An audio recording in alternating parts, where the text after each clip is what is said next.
Olá, meus amigos.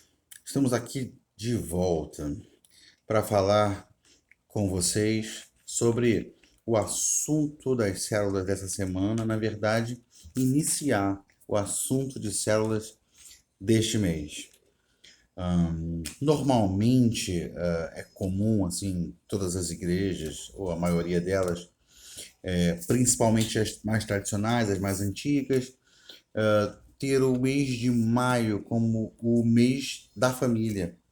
E todo ano a gente faz assim, ao menos um culto para a família, ou específico para falar de família, para orar pela família.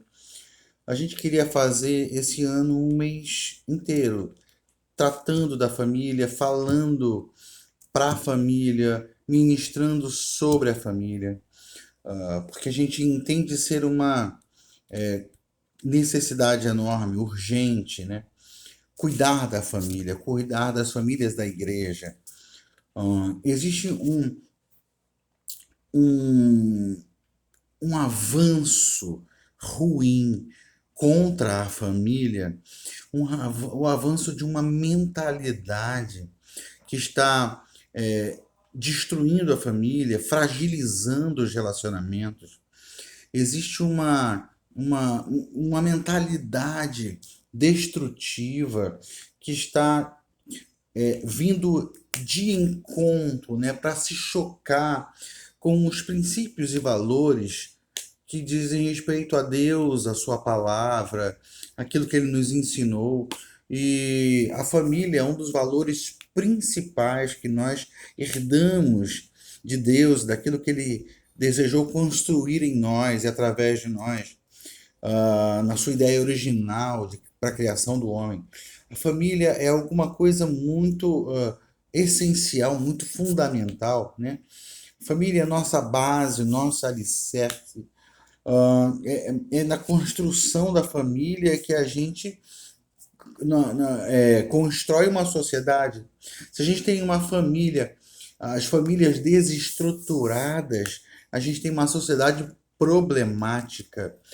Pessoas que nascem ou crescem num ambiente familiar desestruturado, eles adquirem assim, mágoas, frustrações, é uma má formação emocional, psicológica. Isso vai repercutir no futuro, com certeza, quando essa mesma pessoa for construir sua própria história, sua própria família. Enfim, família é uma área de estabilidade para a vida da gente. Ela precisa estar firme, precisa ser saudável, precisa ser uma fonte de proteção, de amor, uma fonte de onde bebemos força, vigor, renovo, né? Enfim,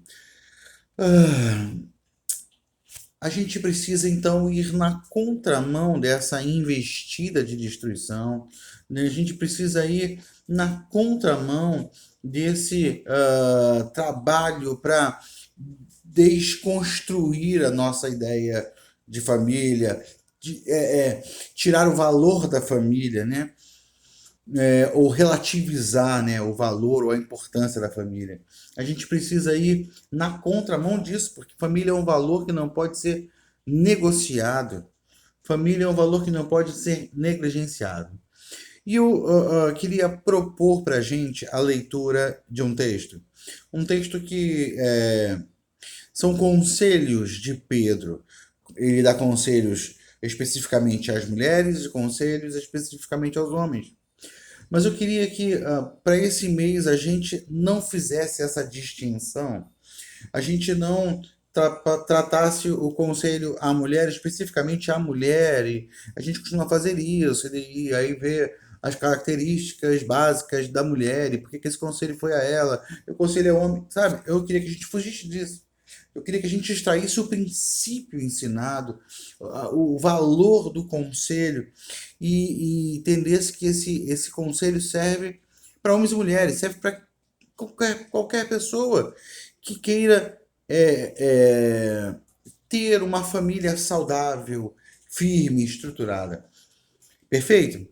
Então, o texto que nós vamos ler é o texto da primeira carta de Pedro, no capítulo 3. Pedro vai dizer assim, a partir do versículo 1. Então lá, primeira carta de Pedro 3, 1 em diante, do 1 ao 7. Vai dizer assim: do mesmo modo, mulheres, sujeite-se cada uma a seu marido, a fim de que, se ele não obedece à palavra,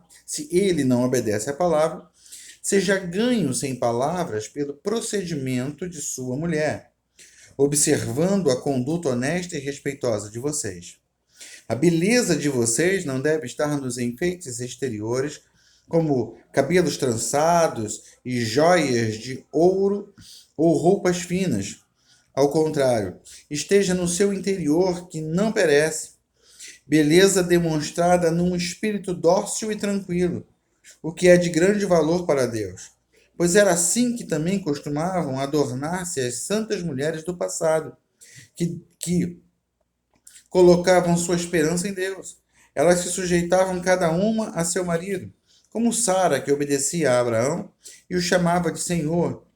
Dela vocês serão filhas, se praticarem o bem e não derem lugar ao medo. Do mesmo modo, vocês, maridos, sejam sábios no convívio com suas mulheres e tratem-nas com temor, como parte mais frágil e co-herdeiras do dom da graça da vida, de forma que não sejam interrompidas as suas orações. Então, esse é o texto de Pedro, esses são os conselhos que ele dá.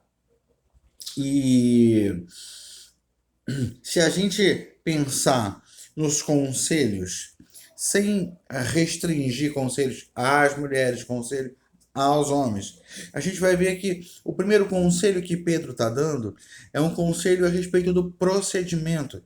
Mulheres, sejam submissas a seus maridos, porque o procedimento de vocês, a atitude de vocês, o comportamento de vocês vai falar mais alto e vai influenciar, ou pode até ganhar os seus maridos.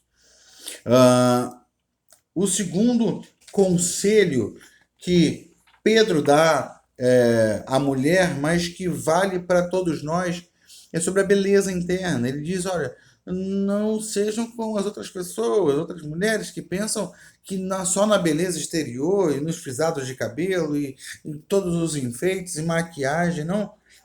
Procurem gerar em vocês a beleza, né? Procurem, tenham cuidado de serem belos por dentro, belos no coração, belos internamente, né? O Provérbios 24, 23 vai dizer: sobre tudo que se deve guardar, guarda o seu coração. Como é que está esse processo de guardar o coração para a gente se tornar belo? Então, esses são assuntos das próximas células. Eu não vou entrar neles, só estou mencionando vocês. Pedro vai usar aqui uma referência. Ele vai dizer que Sara é uma boa referência pelo posicionamento que ela teve em relação a Abraão. Quem são as nossas referências? Quais são as nossas referências? A quem a gente está ouvindo? Que tipo de conselho a gente está aceitando nas nossas vidas para dirigirmos os nossos relacionamentos, conduzirmos os nossos relacionamentos? Que tipo de conselhos a gente ouve? Quando passa por crises, a quem a gente vai ouvir? A palavra ou amigos que talvez nem conheçam tanto a palavra e se movam numa mentalidade totalmente terrena? E um outro conselho que Paulo, ou melhor, que Pedro vai dar para a gente aqui é a respeito de honra. Como nós nos tratamos. A gente precisa restaurar a cultura da honra. Vamos tratar sobre isso. na quarta semana desse mês. E, por último, Pedro diz assim: olha, se vocês não fizerem essas coisas, as orações de vocês vão ser interrompidas. A gente às vezes acha que, no final das contas, a gente consegue andar com Deus, falar com Deus, pertencer a Deus, ainda que as nossas outras conexões estejam todas mal resolvidas, ainda que o casamento não esteja muito bem, nosso relacionamento com os filhos não esteja muito bem, mas, tipo, Deus, com Deus ele sempre aceita, ele perdoa a gente, ele recebe a gente. Não. Pedro vai falar que as nossas orações podem ser interrompidas se a gente não considerar nosso comportamento, nosso coração como está, enfim. A gente vai tratar disso nesse mês. Eu queria que você estivesse abrindo o seu coração para receber aquilo que Deus vai falar com a gente. Hoje, a gente vai falar sobre esse primeiro conselho de Pedro, que está lá nos versículos 1 e 2. Vamos ler novamente? Do mesmo modo, mulheres, ele fala assim, do mesmo modo, porque antes ele vem falando sobre outros grupos de pessoas dentro do contexto ali da igreja, ele fala dos escravos, por exemplo, enfim. E aí ele diz, do mesmo modo, mulheres, sujeite-se cada um a seu marido, a fim de que, se ele não obedece à palavra, seja ganho sem palavras pelo procedimento da sua mulher, observando a conduta honesta e respeitosa de vocês.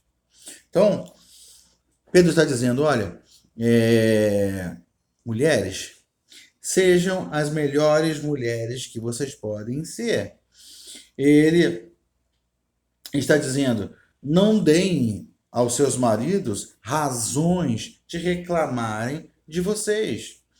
Então, tirando assim a mulher do foco, Pedro está falando que uma coisa importante, um pilar de um relacionamento é a confiança.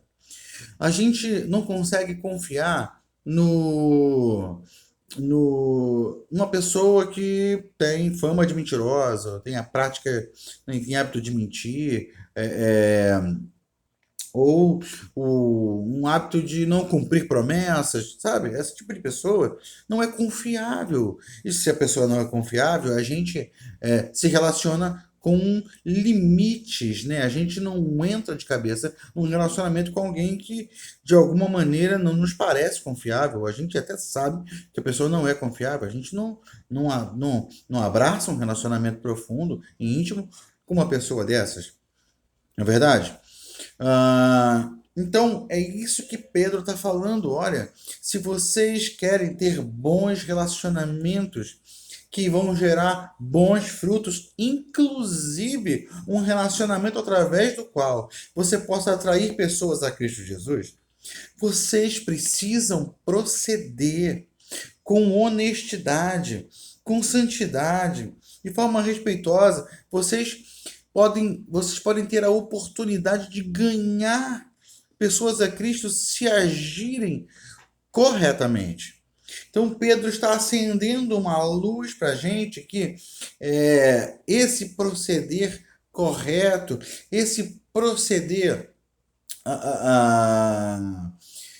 com excelência, sabe, consciente, fazendo as coisas com intencionalidade, é essa vida com propósito, melhor, é viver de propósito. A gente fala viver com propósito, é muito bonito, né? Pode parecer bobeira, mas uma palavrinha muda tudo, né? A preposiçãozinha lá muda tudo, né? Viver com propósito parece algo mais sublime, né? Você tem um propósito, um alvo, um lugar onde quer chegar, e aí você vive com esse propósito. Mas na nossa linguagem comum, a gente usa muito essa expressão de propósito, né? Fulano fez de propósito, fulano fez com a intenção. Olha, na verdade eu tomei essa atitude, eu falei tal coisa de propósito, com intenção. Então eu queria usar essa expressão, né? O título do estudo de hoje é Vivendo de Propósito, fazendo as coisas de propósito, pensando no nosso comportamento de propósito, operando e agindo em casa de propósito. Porque em casa, muitas vezes, a gente não faz as coisas. O melhor, vamos colocar assim, a gente não faz as coisas de propósito. Algumas coisas ruins a gente faz de propósito. Às vezes, quando a gente é preguiçoso e não faz alguma coisa, a gente não faz de propósito. Mas a questão que eu quero falar é assim: por que que eu falo que às vezes a gente não age de propósito? Porque a gente tem uma prática estranha, muito estranha. A prática de é, ser mais educado com os de fora do que os de dentro da casa, da família. Já percebeu isso? Quantas vezes você é, ouve uma mãe, por exemplo, ou um pai reclamando de um filho que está rebelde? E você fala, puxa, mas o menino, o fulaninho, ele é tão educado, que isso? Ele faz isso mesmo? Porque é muito comum você ter um adolescente que é rebelde em casa, mas que é todo educadinho com os pais dos seus filhos. Mas isso não é só adolescente, não. Você tem aquela pessoa, aquele homem lá que é camarada educado, né? Simpático, fala com você numa boa, de bom papo, boa conversa. Mas em casa é grosso e ignorante. Você tem aquela mulher que você nem imagina que em casa bota o terror e grita horrores porque a sensação de que a família é alguma coisa que a gente já não precisa mais conquistar, já é nossa, entendeu? Eu tô em casa, tô na minha intimidade. Em casa eu sou quem eu sou o que sou, eu não escondo nada. Em casa, então, eu grito, e se eu tô irritado, eu falo de qualquer jeito. Em casa, não tem problema, pessoal em casa que me conhece. Mas, gente, os relacionamentos de casa, os relacionamentos familiares, eles são os relacionamentos que mais deveriam ser protegidos. A gente tem tanto cuidado fora de casa em como fala, o jeito que chega, o jeito que se comporta. Em casa a gente relaxa. Como assim? O relacionamento de casa é o relacionamento que nos dá base, que nos dá estrutura, que nos firma, que nos fortalece, que nos dá segurança. E esse relacionamento deve exigir muito maior cuidado. Eu devo cuidar muito mais de como eu falo com a minha esposa do que como eu falo com qualquer outra pessoa. Eu devo ter muito cuidado de como eu falo com meus filhos, mais do que do jeito que eu falo com qualquer outra pessoa.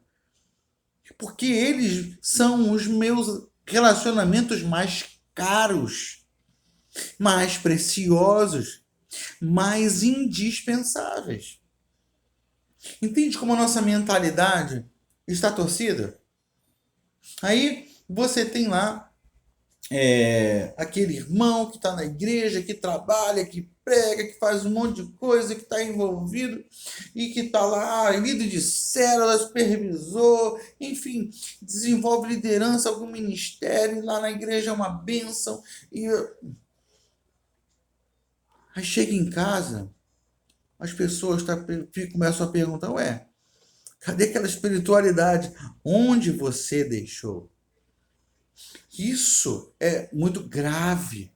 A gente precisa mudar o nosso posicionamento. Se quisermos relacionamentos fortes, precisamos mudar o nosso posicionamento, precisamos mudar o nosso entendimento, precisamos mudar a atitude, precisamos começar a agir de propósito. Então, eu vou evitar aquilo que possa agredir os meus familiares. Veja o texto de Efésios, capítulo 4, os últimos versículos do capítulo 4. Efésios 4, 31. Vai dizer assim: livrem-se de toda amargura, indignação e ira, gritaria e calúnia, bem como de toda maldade. Olha só o conselho de Paulo. Na verdade, não é nem um conselho, é uma admoestação, uma exortação. Ele está dizendo: livrem-se de toda amargura. Ou seja, eu intencionalmente preciso me livrar da amargura, porque eu não posso me relacionar com os meus familiares com amargura no coração. Eu intencionalmente preciso me livrar da indignação e da ira. Eu preciso ser um instrumento de paz, uma ferramenta de paz nas mãos do Senhor. E preciso não me relacionar com base na minha indignação. Eu posso ficar chateado com alguma coisa. Eu posso até ficar irado com alguma coisa. Mas eu não vou partir da ira. Eu não vou partir da chateação. Por quê? Porque o meu ponto de partida não é a agressão que eu sofri. O meu ponto de partida é o relacionamento que eu não posso perder. Eu não vou resolver o meu problema apenas e querer restituição do mal que eu sofri. Não. A maior vítima nesse caso não sou eu, se sofri alguma mágoa. A maior vítima é o próprio relacionamento. Então, intencionalmente, eu preciso me preparar para perdoar e não me mover por indignação ou por ira. Eu preciso abandonar a gritaria, preciso abandonar a calúnia e toda a maldade. Eu abandono essas coisas e assumo outras. Aí no versículo 32, ele vai dizer: sejam bondosos e compassivos uns para com os outros, perdoando-se mutuamente, assim como Deus os perdoou em Cristo. Então, intencionalmente, eu deixo de lado aquilo que me ofende. Porque se eu colocar na mesa só o que me ofende, eu vou querer ser restituído do que foi roubado, do que foi, sabe? Mas, se eu me preocupo com o relacionamento, eu vou estar disposto a perdoar para restaurar esse relacionamento. Então, eu preciso ser bondoso, eu preciso ser compassivo, misericordioso com a pessoa, inclusive que me chateou, que me ofendeu, que foi ríspido comigo. Veja, eu tenho uma atitude conscientemente, eu abandono o que não vai servir, eu jogo fora os sentimentos que podem gerar conflitos, brigas, discussões, e me revisto daquilo que soma, que constrói, que edifica, que abençoa. E no capítulo 5, versículo 1, na continuação, vai me dar a exortação maior e a referência maior que eu preciso ter. Portanto, se você se posicionou em não trazer para a mesa a sua ira, a sua indignação, mas trazer bondade, compaixão, perdão. Se você traz para a conversa isso, então, o que vocês vão fazer? Portanto, sejam imitadores de Deus. Fazer isso é ser imitador de Deus, como filhos amados. Veja, que profundidade essa palavra. É assim que precisamos lidar com os nossos familiares, como imitadores de Deus. Voltando lá ao texto de Pedro, ele vai dizer: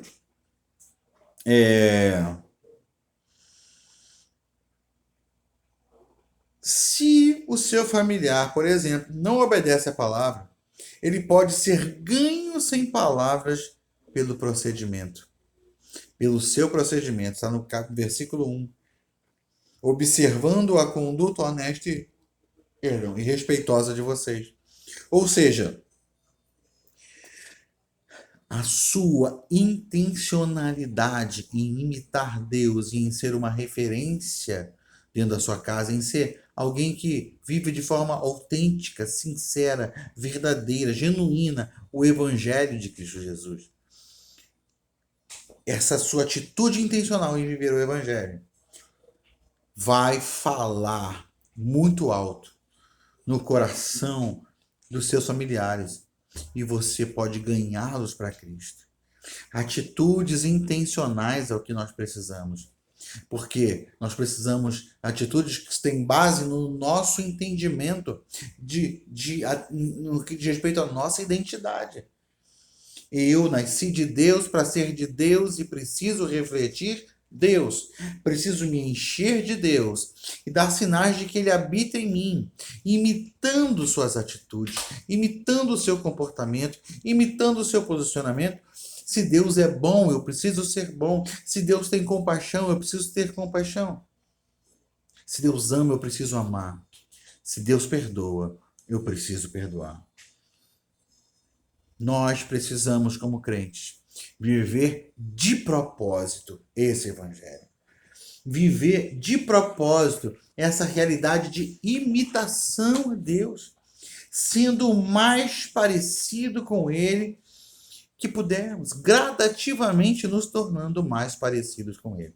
É assim que vamos edificar famílias fortes, saudáveis, que essas famílias vão ser sal e luz para o mundo, vão dar referência ao mundo de como se constrói famílias saudáveis.